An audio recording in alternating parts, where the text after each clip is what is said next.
हे friends, जियोस्फियर browser पर आपको अगर साउंड का प्रॉब्लम आ रहा है फ्रेंड्स, साउंड सुनाई नहीं दे रहा है, तो मेक श्योर आपका जो यहाँ पे सेटिंग है वो हो सकता है बंद हो। तो इसके लिए आपको क्या करना है फ्रेंड, जियोस्फियर ब्राउज़र को ओपन कर लेना है। अभी मैं आपको जो सेटिंग्स आपको दिखा रहा हूँ जैसे आपको यहाँ पे चेक कर लेना है फ्रेंड्स। आपका अगर बंद होगा तो उसको ऑन कर लेना है। अभी आपको क्या करना है, थ्री लाइन पर टैप करना है। जैसे आप थ्री लाइन पर टैप करोगे फ्रेंड, आपको चार ऑप्शन नज़र आ रहा है। यहाँ से आपको सेटिंग ओपन करना है और जैसे आप सेटिंग को ओपन कर लोगे थोड़ा सा स्क्रॉल डाउन करना है। साउंड का एक ऑप्शन दिखाई दे रहा है, साउंड परमिशन। ये परमिशन आपको यहाँ से अलाउ होना चाहिए, तभी आपका जो यहाँ पे जियोस्फियर ब्राउज़र पे साउंड वगैरह वर्क करेगा। नहीं तो आप यहाँ पे जो प्रॉब्लम आ सकता है, कई कभार वीडियो वगैरह ब्राउज़र पे चलाओगे तो हो सकता है आपका जो साउंड ना आए।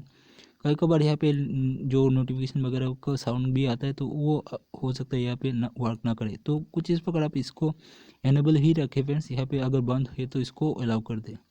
उसके बाद आपको बैक आ जाना है फ्रेंड्स। बस आपको ये काम कर लेना है। वीडियो कैसा लगा फ्रेंड्स मेरे को कमेंट में ज़रूर बताना। मिलते हैं एक नई वीडियो में। सो या गाइस।